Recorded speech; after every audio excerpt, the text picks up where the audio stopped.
hermanos, hermanas y espectadores de debates desastrosos. Hoy vengo con un caso de estudio de cómo no defender la fe. Hoy vamos a analizar el espectáculo deprimente de Betty, la apologista de TikTok, que pensó que su mera existencia le daba autoridad teológica, ¿no? Porque aquí no estamos hablando de un debate entre dos grandes pensadores. Esto fue más bien un tutorial de humillación en vivo.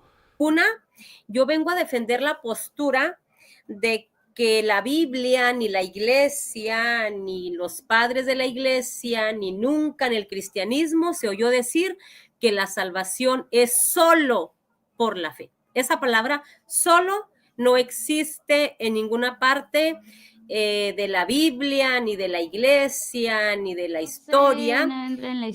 Decía que en la historia de la Iglesia, ¿no? No se ve nada de la historia de la Iglesia que digan eso, pero ahí tenemos en pantalla, a ver si me ayudas con eso, si me ayuda, mi estimada, para compartir pantalla, para ver que en la historia de la Iglesia sí vamos a ver a muchos padres de la Iglesia, discípulos de los discípulos, que van a decir esto, ¿no? Basilio de Cesarea, obispo de Cesarea, no de Roma, ¿ok? Dice, el que se gloría, gloríese en el Señor. Por eso que luego Pablo va a decir que su única jactancia es Cristo también y no su obrar, ni siquiera sus obras de misericordia, ¿no? De que Cristo nos ha sido hecho por Dios santificación, sabiduría, justificación y redención. Esta es la gloria perfecta y pura en Dios. Cuando uno se jacta a causa de su propia justicia, sino que sabe que en realidad es indigno de la verdadera justicia y es justificado solamente por la fe en Cristo. Lo vas a encontrar en la homilía 20, homilía de Humilate, PG 31.529. También habíamos citado a Juan Crisóstomo, que también es padre de la iglesia de Constantinopla. Él no es romano tampoco. Y bueno, ahí vamos a ver que él dice, porque de los que sois justificados es solamente por la fe. Estas citas de los padres de la iglesia que tenemos acá hasta para mañana nos prueban de que lo que acaba de decir es una falacia. En la historia de la iglesia sí vemos a los cristianos discípulos de los discípulos creer en la sola fide para la justificación, ¿vale? Entonces ahí tenemos la primera, sí está en la historia de la iglesia.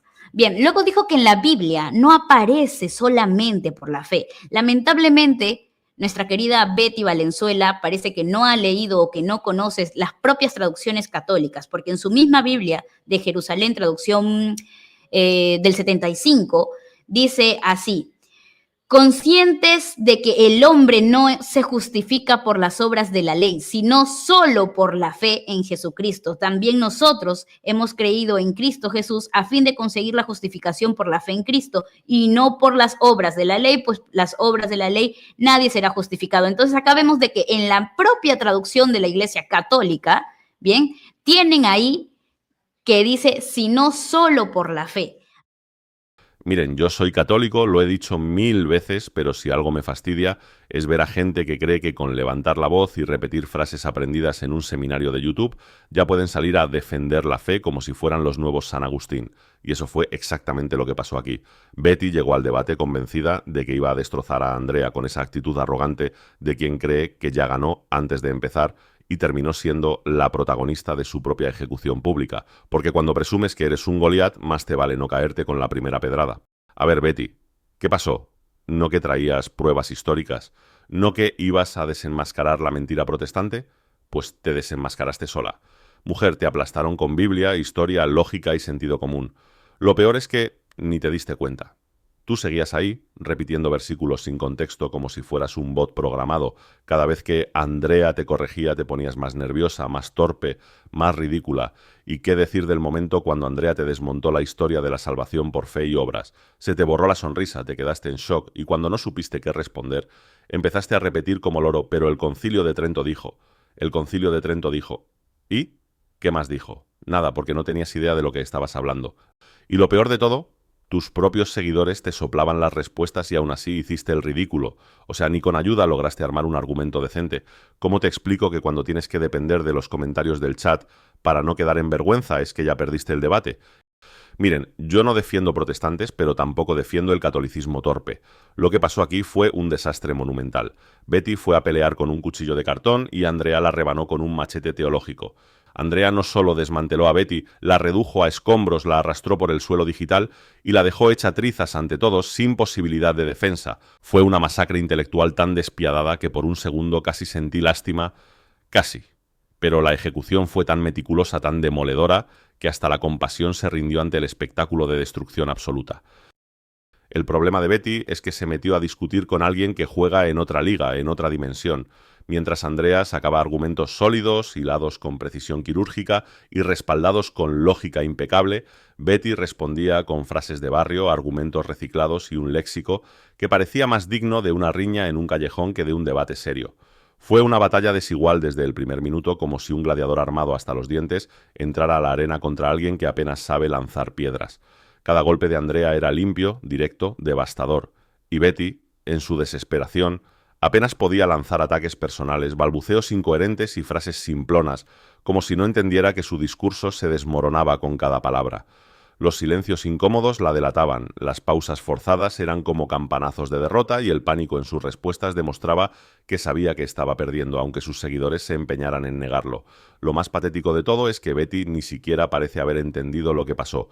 En su burbuja de autoengaño se convenció de que salió victoriosa, mientras sus seguidores, ciegos y sordos ante la paliza que acababa de recibir, la ovacionaban como si hubiera ganado. Pero la realidad fue otra. La desarmaron pieza por pieza, la exhibieron en su absoluta incompetencia y la dejaron en ridículo frente a todos. Fue un espectáculo de diferencia intelectual que dejó claro quién juega en las grandes ligas y quién apenas está aprendiendo a leer las reglas. Si esto hubiera sido una competencia de conocimientos, Andrea se habría llevado el oro sin esfuerzo, ¿no? Y Betty ni siquiera habría pasado la fase de clasificación.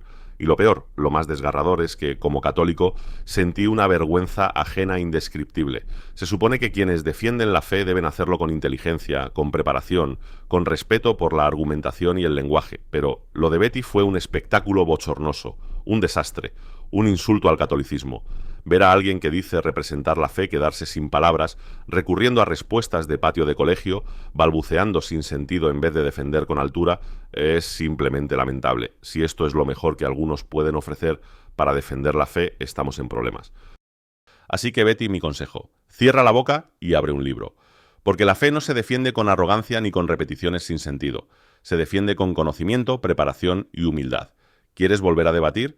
Primero lee la historia de la Iglesia. Aprende de los padres de la Iglesia, de los concilios, de la exégesis bíblica y, sobre todo, entiende lo que dices antes de decirlo, porque si no, lo único que harás será seguir dejando en ridículo a los católicos serios. En fin, hermanos, esto fue otra edición de Cómo hacer el ridículo en vivo.